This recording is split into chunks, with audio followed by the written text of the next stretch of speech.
हूं जो कि वो कर नहीं सकता, वो कुछ भी नहीं कर सकता। असल में ये साबित हो गया कि वो कुछ भी नहीं कर सकता। जो चीज शुरुआती उधर से हुई थी, जब उसने ये ऐलान किया और उसके जवाब में चेयरमैन बिलावल भुट्टो जरदारी ने कहा कि सिंधु में या तो पानी बहेगा या तुम्हारा खून बहेगा। इस बात को पूरी दुनिया से पाकिस्तान ने और पूरी दुनिया की तरफ से भी ये डिमांड आई कि जी पहलगाम वाक़ये की तहकीकात होनी चाहिए, लेकिन वो तहकीकात में इंटरेस्टेड नहीं था। वो अपनी जिल्लत और रुसवाई में इंटरेस्टेड था कि मैंने जलील होना है, मैंने दुनिया के सामने रुसवा होना है। सोच तो उसकी कुछ और थी, लेकिन जो अल्लाह ताला को यही मंजूर था कि वो जलील और रुसवा हो। 7 तारीख को उन्होंने रात के अंधेरे में एक बुज़दिलाना कदम उठाया। पाकिस्तान के अंदर 4 जगहों पे जहां पे मसाजिद थी, नहत्ते सिविलियंस को टारगेट किया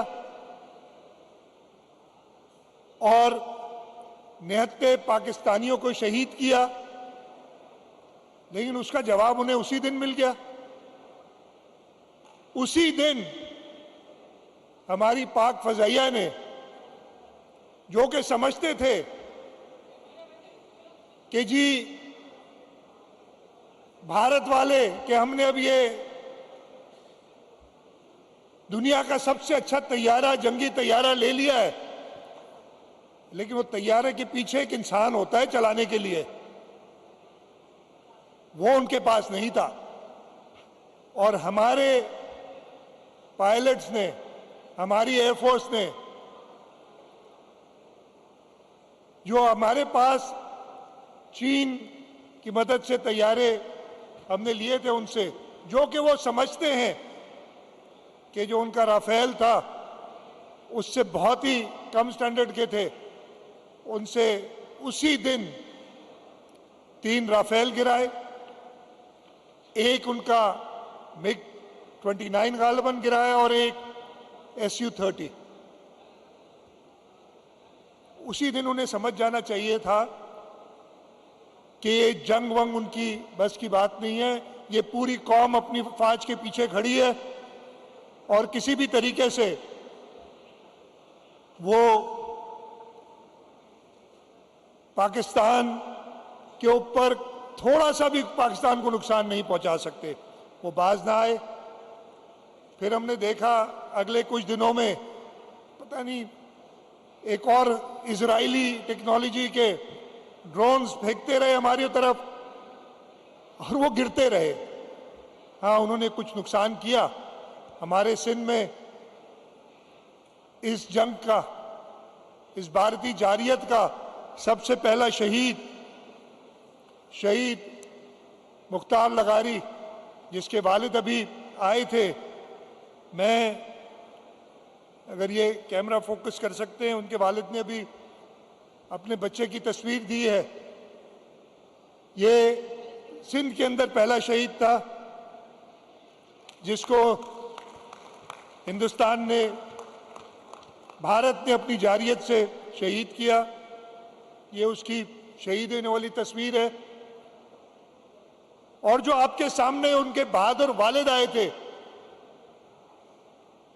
ईदन लगारी, उनको भी ये आप देख सकते हैं। और मैंने जब वो ले रहे थे अपना अवार्ड, तो उनका सीधा हाथ उठ नहीं रहा था, इसलिए कि उनको सीधे हाथ पे वो जख्मी हुए थे।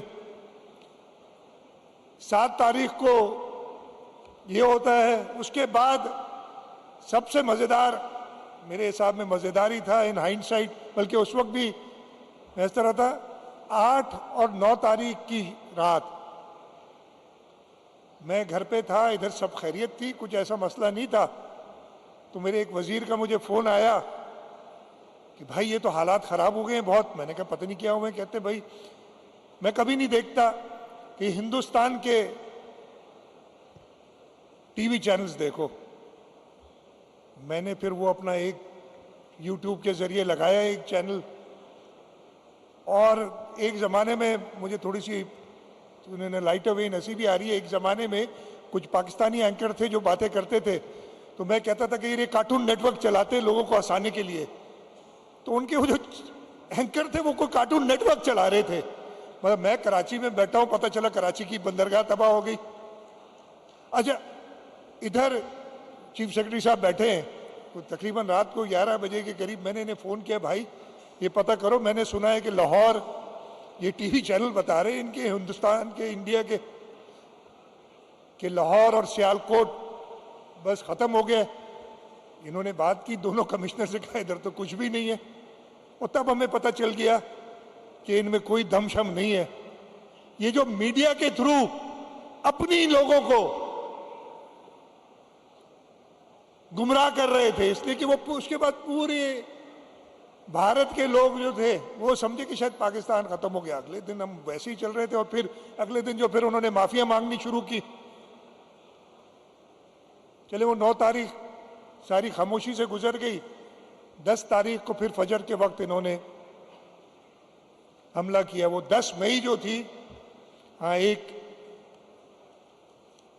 इस हिसाब से तो तारीखी दिन है कि उस जंग उस दिन हुई, बट वो कुछ घंटों में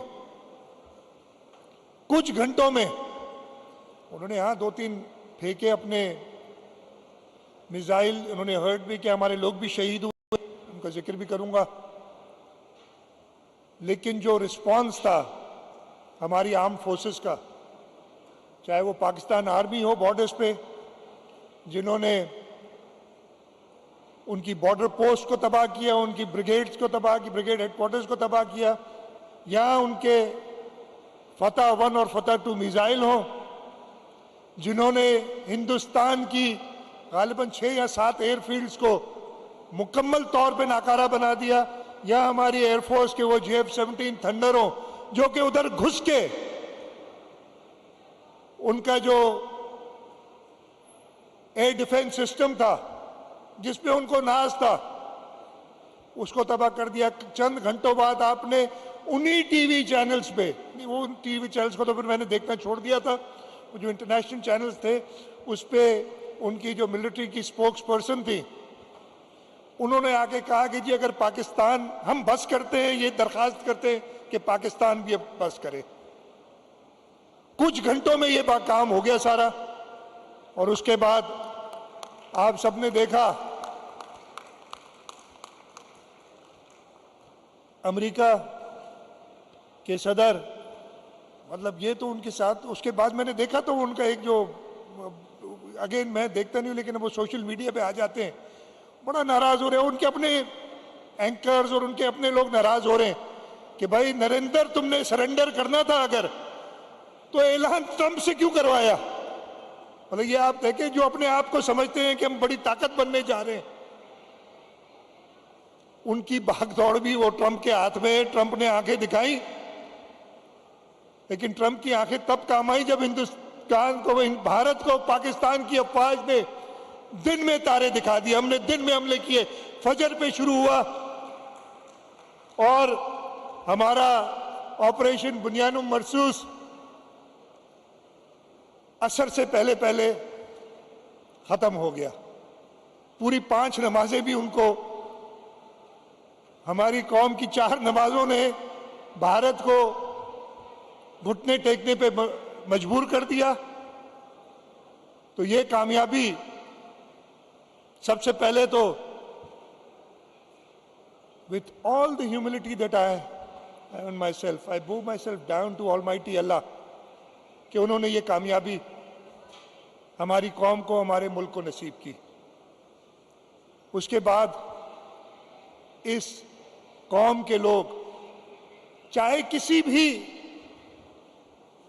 पॉलिटिकल पार्टी के ना हो, किसी भी शोबे से ताल्लुक ना रखते हो, सब इकट्ठे हुए, ये देखा सबने, सब इकट्ठे हुए, उन सबको मुबारकबाद।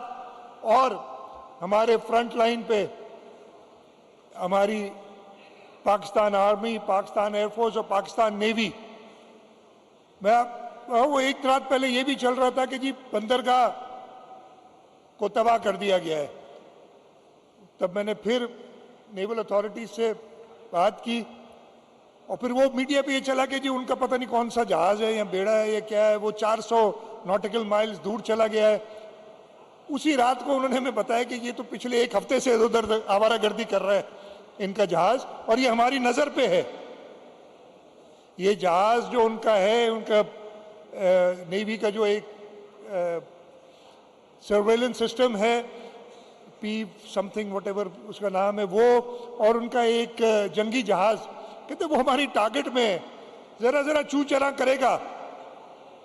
लोग इधर कहते हैं आर्मी और नेवी एयरफोर्स से तो उन्होंने इंगेज करने की कोशिश की, नेवी से तो इंगेज करने की हिम्मत ही नहीं हुई, इस तरफ आए नहीं। इसलिए कि उससे पहले ही हमारी एयरफोर्स और हमारी आर्मी ने उन्हें दिन में तारे दिखा दिए थे। मैं आप सबका शुक्रगुजार हूं कि आप इधर आए इस यौम तशक्कुर में जो पाकिस्तान पीपल्स पार्टी और हुकूमत सिंध ने जिसका इन्नेकाद किया है उसमें साथ दिया। मैं कुछ अनाउंसमेंट्स करना चाहूँगा। इस पूरे 4-5 दिनों में जब ये 7 तारीख से शुरू हुआ और 10 तारीख को ख़त्म हुआ, 7 शहादतें हमारे सूबे में हुई हैं। 6 शहीद हमारे पाकिस्तान एयरफोर्स के जवान squadron leader Usman Yusuf, chief technician Aurangzeb, senior technician Najeeb, technician Farooq, senior technician Mubashir और सीनियर टेक्नीशियन मोहम्मद अयाज, ये शहीद हुए। और जैसे मैंने बताया सबसे पहला शहीद हमारा घोटकी डिस्ट्रिक्ट में मुख्तियार अहमद। मैं हुकूमत सिंध की तरफ से इन सब शहदा के लिए 1-1 करोड़ रुपए का ऐलान करना चाहूँगा जो उनको मिलेंगे। उसके साथ साथ बुलाड़ी वाले अटैक में हमारे 5 जवान इंजर हुए थे। पीएफ बेस शहबाज जेकबाद में भी उनका अटैक हुआ था, उसमें 9 इंजर्ड थे। मलीर में शराफी गोट पे जो एक ड्रोन गिरा था उसमें एक सिविलियन हमारा पुलिस कांस्टेबल वो इंजर हुआ था। और उसके साथ साथ घोटकी में जो आपने आई भी आपके सामने शहीद मुख्तार के वालिद ईदन लगारी साहब वो इंजर हुए थे। इन सब इंजर्ड के लिए 10-10 लाख रुपए का ऐलान करते हैं हुकूमत सिंध की तरफ से। इसके साथ साथ जब इधर स्टेज पे थे तो मुझे शहीद मुख्तार लगारी के वालिद ने और उनके भाई ने जो आए थे उन्होंने कहा कि हमारे गांव में कोई स्कूल या अस्पताल शहीद मुख्तार लगारी के नाम पे कर दें। तो मैं एजुकेशन डिपार्टमेंट, हेल्थ डिपार्टमेंट से कहूँगा कि जो भी करीब तरीन फैसिलिटी हो उसके लिए ऐलान करते हैं कि उसको शहीद मुख्तार लगारी के नाम पे मंसूब किया जाएगा। एक बार फिर मैं आपका शुक्रगुजार हूँ। और उसके साथ साथ भारत को ये पैगाम देना चाहता हूँ, कल हमारे वज़ीर आज़म ने तीनों मुसल्लह अफवाज के सरबराहान ने ऐलान किया था कि हम हर एक अमन पसंद कौम है, हम हर वक्त बातचीत के लिए तैयार हैं। हमारी बातचीत हमारी कमज़ोरी ना समझो, तुमने कमज़ोरी समझा था, तुम्हें पता चल गया। अभी तो मैं ये बिल्कुल श्योर हूँ जो हमारी तैयारी है, अगर तुमने कुछ ऐसा किया तो अभी तक तो ट्रेलर दिखाया था, असली पिक्चर अभी बाकी है। अगर तुमने कभी भी कोशिश की, सोचा भी इस पाक सरजमीन पे कोई नापाक कदम लेने के लिए, तो हम पूरी कौम अपने मुसल्लह अफवाज के पीछे खड़ी रहेगी। और इंशाअल्लाह ताला अल्लाह ताला की मदद से, अल्लाह ताला के करम से, की रहमत से हम हमेशा सुरखरू होंगे। एक बार फिर मैं आप सबका शुक्रगुजार हूँ कि आप इधर आए। और कल भी कुछ इवेंट्स हम, आज शाम को भी एक इवेंट है और कल भी कुछ इवेंट्स हम करेंगे इस यौम तशक्कुर के सिलसिले में मैं आप सबसे यही दरख्वास्त करूँगा कि आप इस कामयाबी पे अल्लाह ताला का शुक्र अदा करने के लिए सब साथ हमारे हों। आप सबका बहुत बहुत शुक्रिया। पाकिस्तान जिंदाबाद।